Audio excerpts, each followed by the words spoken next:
Eu estava conferindo a lista de confirmados pela quarta vez naquela sexta-feira, quando o telefone tocou.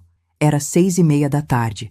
Eu tinha acabado de sair do banco onde trabalho como gerente, e faltavam exatamente 3 dias para o meu casamento. 3 dias, 72 horas. Quando vi o nome do meu pai na tela, sorri. Pensei que ele estava ligando para confirmar o horário que ia me buscar em casa no sábado de manhã. Eu não fazia ideia do que estava prestes a ouvir. Oi, pai, tá tudo certo aí? Conseguiu ajustar o terno? Silêncio do outro lado. Aquele tipo de silêncio pesado, sabe? O tipo que já te avisa que vem bomba. Beatriz, é sobre o casamento. A voz dele saiu estranha, meio engasgada. Olha, sua mãe e eu conversamos e a gente não vai poder ir. Eu parei no meio da calçada. Uma senhora quase esbarrou em mim. O barulho do trânsito da Avenida Paulista sumiu da minha cabeça. Só ficou aquele zumbido agudo, aquela sensação de que eu tinha ouvido errado. Como assim não vão poder ir? Minha voz saiu fina, quase um sussurro. Pai, é daqui a 3 dias. O casamento é daqui a 3 dias. Eu sei, mas olha... Ele suspirou, e eu juro que ouvi minha mãe falando alguma coisa no fundo. A Júlia decidiu fazer a festa de 15 anos dela. Sabe como ela é? Ficou empolgada, e a gente já contratou tudo. Buffet, DJ, essas coisas. É no mesmo dia que o seu casamento. Meu cérebro travou. Eu fiquei ali parada, segurando o celular com tanta força que meus dedos ficaram brancos. A festa da Júlia. Repeti, porque eu precisava ter certeza de que tinha entendido direito. Vocês vão faltar no meu casamento por causa de uma festa de 15 anos da Júlia. Beatriz, não fala assim. Sua irmã só faz 15 anos uma vez na vida. Eu soltei uma risada. Não foi uma risada de felicidade. Foi daquelas risadas de descrença total, sabe? Do tipo que sai quando você não acredita no que tá ouvindo. Pai, eu só me caso uma vez na vida também. Pelo menos eu espero que seja uma vez só. Mas casamento não é tão importante assim, filha. É só uma cerimônia.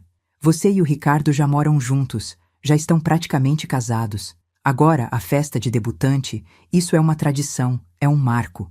A Júlia planejou tudo, convidou as amigas do colégio todo. Eu não consegui ouvir o resto.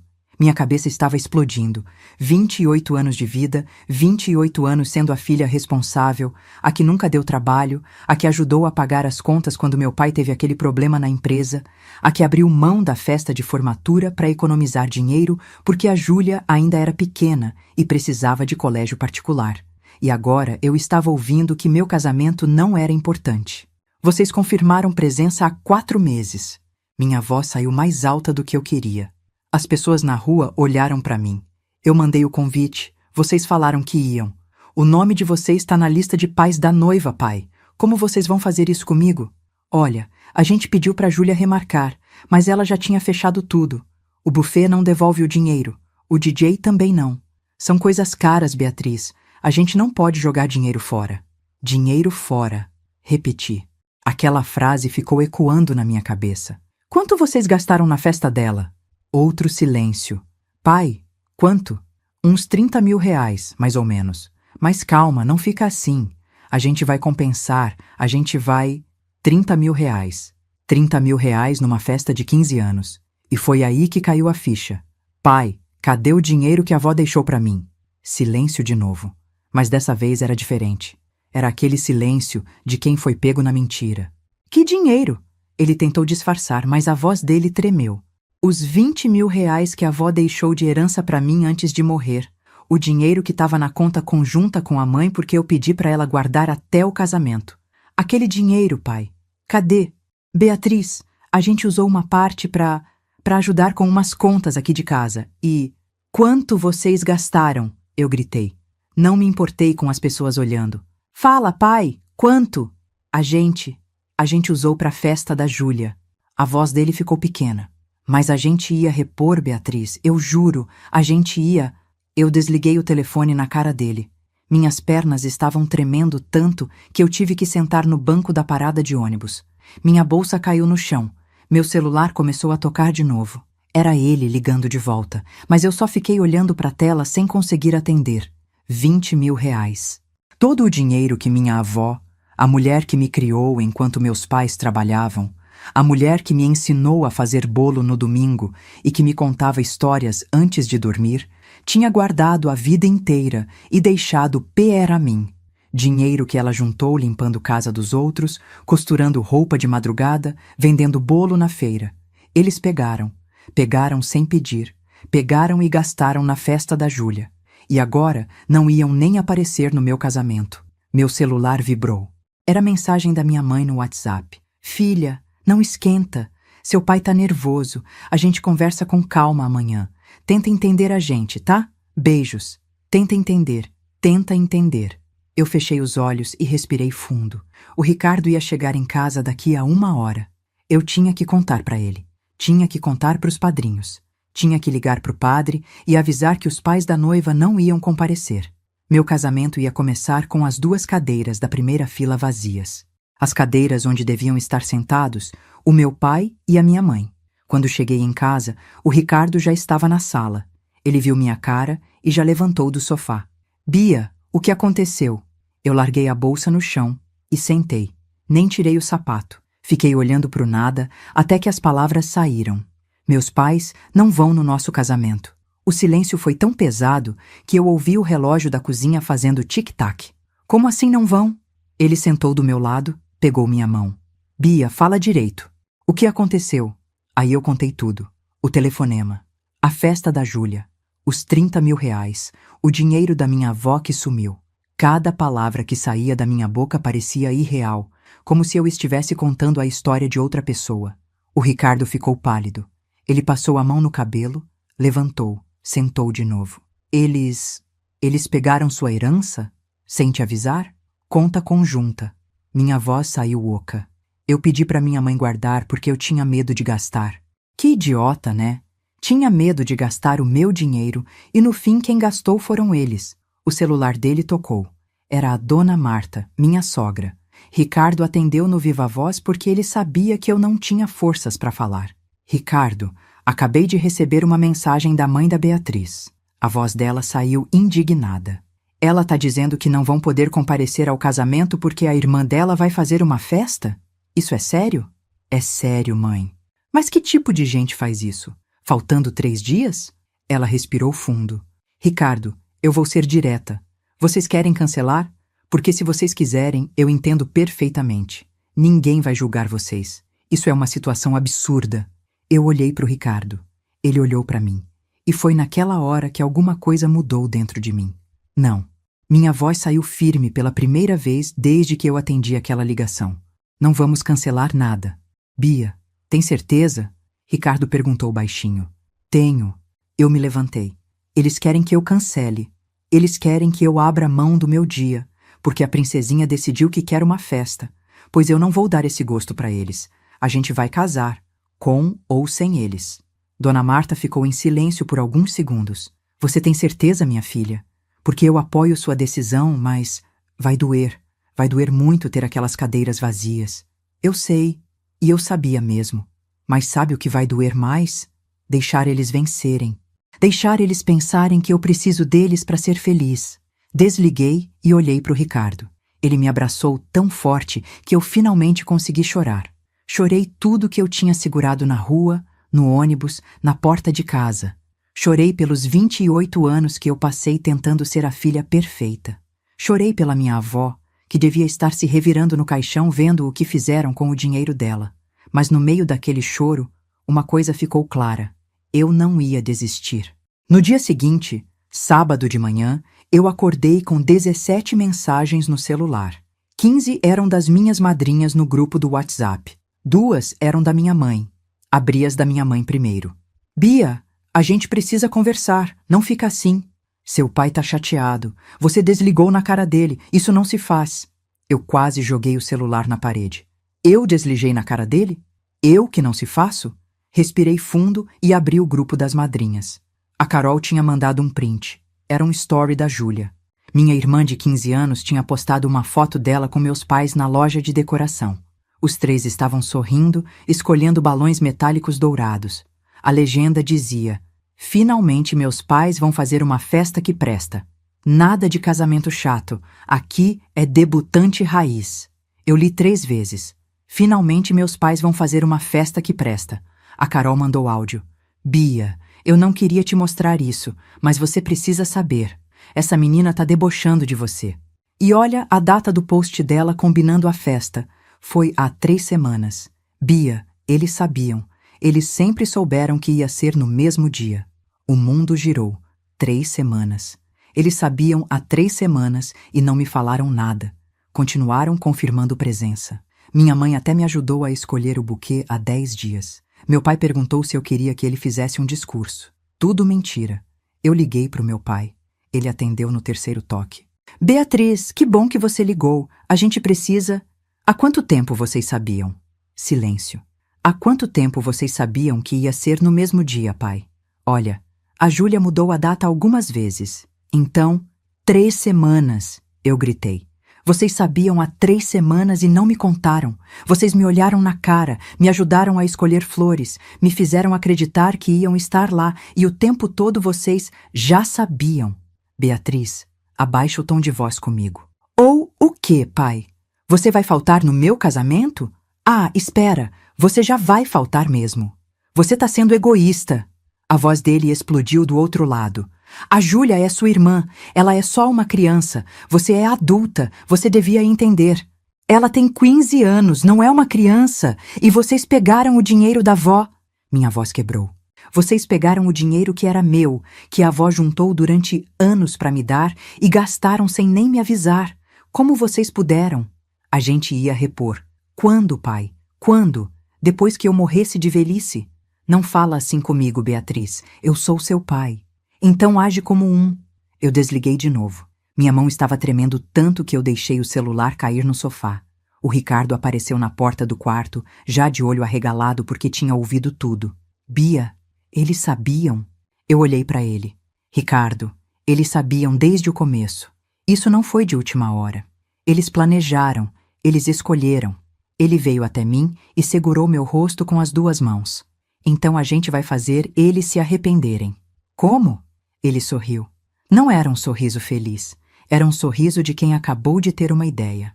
Sua família sempre se importou muito com o que os outros pensam, né? Seu pai vive falando dos sócios dele. Sua mãe vive postando foto no Instagram para mostrar como a vida dela é perfeita. Eu assenti devagar, sem entender onde ele queria chegar.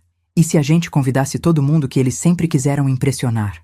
Os tios ricos que eles mal falam, mas vivem citando. O Dr. Mendes, sócio do seu pai. A diretora de RH da empresa da sua mãe. Aquela prima da sua mãe que mora em Miami e que eles vivem babando ovo nas redes sociais. Meu coração acelerou. A gente enche a primeira fila. Ele continuou. Enche a igreja de gente importante. E quando seus pais descobrirem quem estava lá, quem eles perderam a chance de estar junto, eles vão entender o tamanho da burrice que fizeram. Eu fiquei olhando para ele. A ideia era perfeita. Mas vai dar tempo? Você tem a lista de contatos da sua mãe? Eu tinha. Minha mãe tinha me dado há meses, dizendo que nunca se sabe quando a gente precisa falar com gente importante. Então vamos ligar para cada um deles. Ricardo pegou o notebook dele. Agora. E foi isso que a gente fez. Passamos o sábado inteiro ligando. Eu liguei para o tio Ernesto, irmão mais velho do meu pai, que tinha feito fortuna com fazendas e que meu pai sempre tentava impressionar, mas nunca conseguia. Liguei para a tia Vera, irmã da minha mãe que morava nos Estados Unidos e vinha para o Brasil uma vez por ano. Liguei para o Dr. Mendes, que era sócio minoritário da empresa do meu pai. E sabe o que foi incrível? Cada um deles aceitou na hora. Claro que eu vou, Beatriz. Nossa, que honra ser convidada. A tia Vera tinha ficado emocionada. Seus pais vão? Não, eles têm outro compromisso. Outro compromisso mais importante que o casamento da filha? Que estranho. Ela ficou em silêncio. Mas eu vou, querida, e vou levar meu marido. A gente não perde isso por nada. Eu desliguei com um sorriso no rosto. O primeiro sorriso de verdade desde sexta-feira. Quando anoiteceu, a gente tinha conseguido confirmação de 12 pessoas. 12 pessoas que meus pais matariam para ter num evento deles. E todas iam estar na minha cerimônia. Todas iam ver as 2 cadeiras vazias da primeira fila e iam perguntar: cadê os pais da noiva? E eu ia ter que responder a verdade. Dormi naquela noite com o celular desligado. Não queria ouvir mais desculpas. Não queria mais conversas sobre entender a situação. Faltavam 2 dias para o casamento, e eu tinha um plano. Sábado, 11 horas da manhã. A igreja estava lotada. Eu estava no salão ao lado da nave, de vestido branco, véu ajeitado, buquê na mão. Pela janelinha eu conseguia ver a movimentação lá fora. As madrinhas entraram primeiro. Depois vieram os padrinhos. O Ricardo já estava no altar, lindo de terno azul marinho. E a primeira fila? A primeira fila estava ocupada. Tio Ernesto no centro, de terno cinza impecável, ao lado da esposa dele, coberta de joias. Tia Vera do outro lado, com o marido gringo que era dono de uma rede de hotéis na Flórida. Doutor Mendes, sócio do meu pai. Dona Luciene, diretora de RH da empresa onde minha mãe trabalhava. A prima Alessandra, influencer com 200 mil seguidores. Tio Joaquim, juiz aposentado. Gente que meus pais passavam anos tentando agradar. Todos ali, olhando para as 2 cadeiras vazias do lado esquerdo da primeira fila. As cadeiras dos pais da noiva. Do lado de fora, ouvi barulho de carro freando bruscamente. Vozes altas. Meu coração pulou. A Carol apareceu correndo na porta. Bia, seus pais acabaram de chegar. Eu olhei para ela pelo reflexo do espelho. O quê? Eles viram os carros. Ela estava ofegante. Seu pai reconheceu o carro do tio Ernesto. Eles estão tentando entrar, mas o segurança está segurando porque você pediu para não deixar. Eu respirei fundo. Minha mãe apareceu na porta do salão 2 segundos depois, com meu pai logo atrás. Ela estava de vestido rosa claro, o vestido que ela tinha comprado meses atrás para ser mãe da noiva. Meu pai de terno preto, como se nada tivesse acontecido. Beatriz! Minha mãe tentou entrar, mas a Carol bloqueou. Filha, a gente chegou. Desculpa o atraso, mas... Saiam. Minha voz saiu gelada. Beatriz, não faz assim. Meu pai tentou usar aquele tom de autoridade. A gente veio. Tá aqui. Vamos entrar? Vocês vieram porque viram o carro do tio Ernesto. Eu me virei para eles. Vocês viram quem tá aí dentro e agora querem aparecer. Mas não. Vocês fizeram a escolha de vocês. Agora vivam com ela. Bia, pelo amor de Deus. Minha mãe começou a chorar. A gente errou, tá? A gente sabe que errou. Mas a gente tá aqui agora. Onde vocês estavam há 3 semanas quando decidiram que a festa da Júlia era mais importante? Onde vocês estavam quando pegaram o dinheiro da avó sem me avisar? Onde vocês estavam ontem quando eu liguei desesperada? Silêncio. Vocês estavam escolhendo o balão dourado. Eu senti as lágrimas quererem descer, mas segurei. Vocês podem ir embora agora. Beatriz, o Ernesto tá aí dentro. Meu pai perdeu a compostura. O doutor Mendes também. Se a gente não entrar, o que eles vão pensar? E ali estava, a verdade nua e crua. Eles não tinham vindo pelo casamento. Tinham vindo pela audiência. Eles vão pensar exatamente o que vocês são. Eu me virei de costas. Pessoas que abandonaram a filha no dia mais importante da vida dela. Carol, fecha a porta. Ela fechou. Ouvi minha mãe soluçando do lado de fora. Meu pai falando algo sobre isso não vai ficar assim. Mas eu não me importei. A música começou a tocar. Era minha deixa. Caminhei sozinha pelo corredor. Cada passo era uma mistura de dor e força. As pessoas olhavam. Alguns rostos eram de pena, outros de admiração. Mas quando eu passei pela primeira fila e vi o tio Ernesto me olhando com orgulho, vi a tia Vera limpando uma lágrima, eu soube que tinha feito a escolha certa. A cerimônia foi linda. O padre disse palavras sobre família, sobre escolhas, sobre construir seu próprio caminho. Parecia que ele sabia de tudo. Quando chegou a hora das alianças, o Ricardo segurou minha mão e sussurrou. Você é a mulher mais forte que eu conheço. Eu sorri. Pela primeira vez em dias, sorri de verdade. Depois da cerimônia, na hora das fotos, o fotógrafo perguntou. Fotos com os pais da noiva? Não tem pais da noiva.